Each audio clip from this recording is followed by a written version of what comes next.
Welcome to part 2 of Hoosier Adventures Look at the French Quarter. Today we're starting in the lower French Quarter. Across the street here on the right, you're going to see the Ursuline Convent. A lot of people say that this is actually the oldest building in the Mississippi Valley. I believe there's a little bit of dispute to that, but hey, it's still pretty cool. On the left here with this Italian and American flag was at one time one of the houses owned by Confederate General P.G.T. Beauregard. If you've been to New Orleans in the last few years, you'll know him as the guy whose statue they tried to take down at City Park. They eventually succeeded, but of note, he was born in St. Bernard Parish, which is the neighboring parish to Orleans Parish, and had a long association with the city. So his house is now a museum. You can go into it. This part of the French Quarter is called the Lower French Quarter because it's downriver from the upper part, which of course is upriver. This has a lot less bars and restaurants and doesn't cater as much to tourists. There's a lot of residential buildings as well as some important historical sites like this. So as we look back towards downtown, you can see some skyscrapers and you can actually see the steeple of St. Louis Cathedral. Now we're going to check out Frenchmen Street. This is technically outside the French Quarter, so you cross Esplanade Avenue and you've left the French Quarter, and this is in a neighborhood called the Marigny, sometimes referred to as the Marigny Triangle because if you look on a map, it looks kind of like a triangle. Frenchmen Street has sort of become the musical center of New Orleans now. It's filled with great jazz bars and all kinds of great local bands and things like that, whereas Bourbon Street and the upper part of the French Quarter, now you'll hear a lot of classic rock and early hip-hop coming from those bars, and that's because that's the group of people who has money, is the later generation of baby boomers who come to New Orleans, and they are the ones spending the money, so the bars there cater to them. These you'll hear a lot of traditional New Orleans-style jazz as well as other kinds of jazz. That dilapidated building there that's kind of on an island by itself is the Spotted Cat.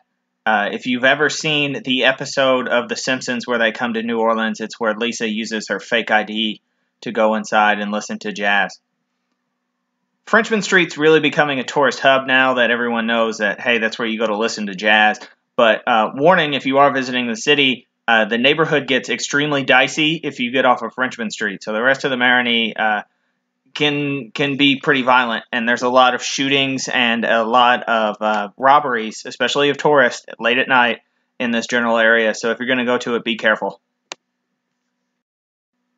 And now we're looking at one of New Orleans' most important historic sites, the Old U.S. Mint.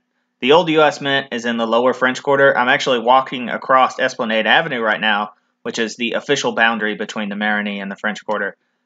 Of course, the U.S. Mint was at one time where the money was made in the United States, and it was captured during the Civil War and played an important role in the occupation of New Orleans during the Civil War. Now it's a jazz museum. There's a lot of different community events there. I've actually never been inside of it, but if you make it to that part of the French Quarter, definitely check it out. This is the old French Market. At one time, it was sort of the French Quarter's grocery store. It was where you went to buy produce and fresh fish and things like that. Now it sells tourist knickknacks. You can buy some t-shirts. But, overall, if you've been there once, you kind of never need to go again. But, hey, if you've never been before, definitely check it out. It's a great place to buy souvenirs.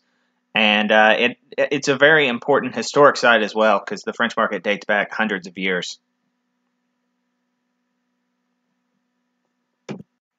Again, this lower part of the French Quarter, not as many tourists make it to. A lot of people get stuck at the bars and restaurants in the upper part of the French Quarter, but you can actually take the New Orleans streetcar here. There is a riverfront streetcar line that will take you from the convention center all the way to the French Market, and I believe the French Market is the last stop currently, but they are thinking of expanding it.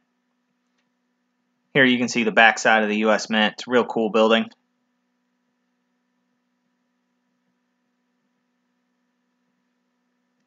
And this is a great shot of Orleans Avenue as it terminates into the back of St. Louis Cathedral.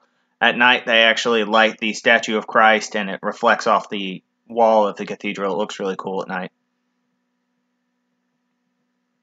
So now we're just going to walk around the French Quarter and check out some of the great architecture.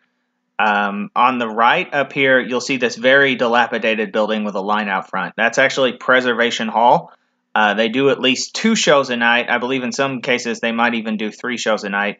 You have to line up and you pay admission and you go in, and the show's about 45 minutes. There is limited seating if you go, so be prepared to stand up. This is Pat O'Brien's, famous for being the inventor of the hurricane. You'll notice the wait staff all wear these wonderful green jackets. Of course, I should go ahead and give you a warning. The hurricane is very dangerous. It's very, very strong drink, and you'll always see a few people late at night coming out of Pat O'Brien's who have had a few too many hurricanes. If you go to Pat O'Brien's, though, definitely check out the courtyard because it has a fountain that actually has flames coming off of it. It's really cool. Up here, we're seeing some infrastructure work done. They recently renovated Bourbon Street. This is not Bourbon Street, but they recently renovated Bourbon Street, and they dug it up for the first time since 1916 when electricity went through. So a lot of these streets in the French Quarter are in desperate need of infrastructure improvements, but my sympathy goes out to them because it's next to impossible to do them without closing the street. Of course, this is the kind of architecture that the French Quarter is famous for, these overhanging balconies. As I talked in my first video, if you haven't seen it, make sure to check it out. As I talked in my first video, this is actually supposed to be Spanish architecture, and it has to do with the French Quarter was at one time French, then it became Spanish, then it became French again, and then all of Louisiana was sold to the United States as part of the Louisiana Purchase.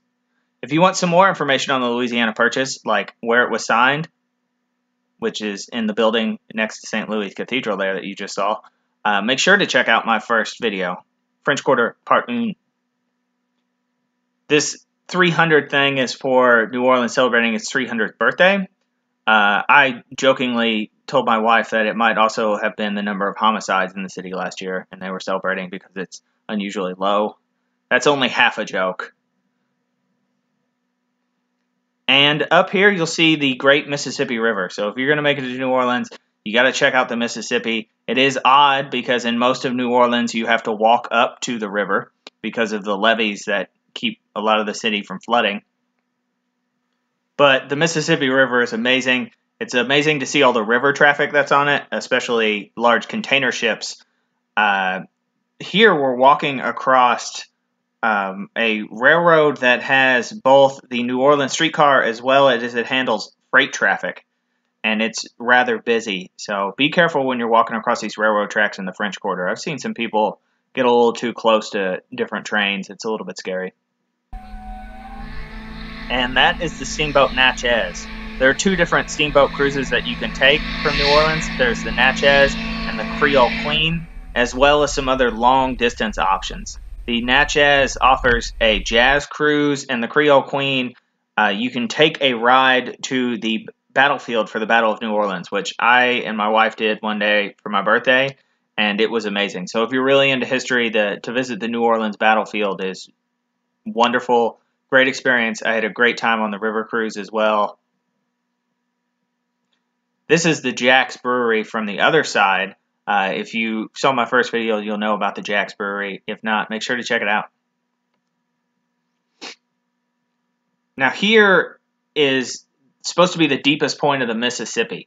So it's Algiers Point there. It's supposed to be roughly 200 feet deep there at the deepest point. And you'll notice that the Mississippi River actually isn't as wide as it is farther up north, and that is because a third of the Mississippi drains through the Atchafalaya River, which is a tributary of the Mississippi that breaks off in the southern part of Louisiana. Well, like, comment, and subscribe. I hope you enjoyed this video. Be on the lookout for more great videos from Hoosier Adventures, and make sure to visit New Orleans. It should be on everyone's bucket list.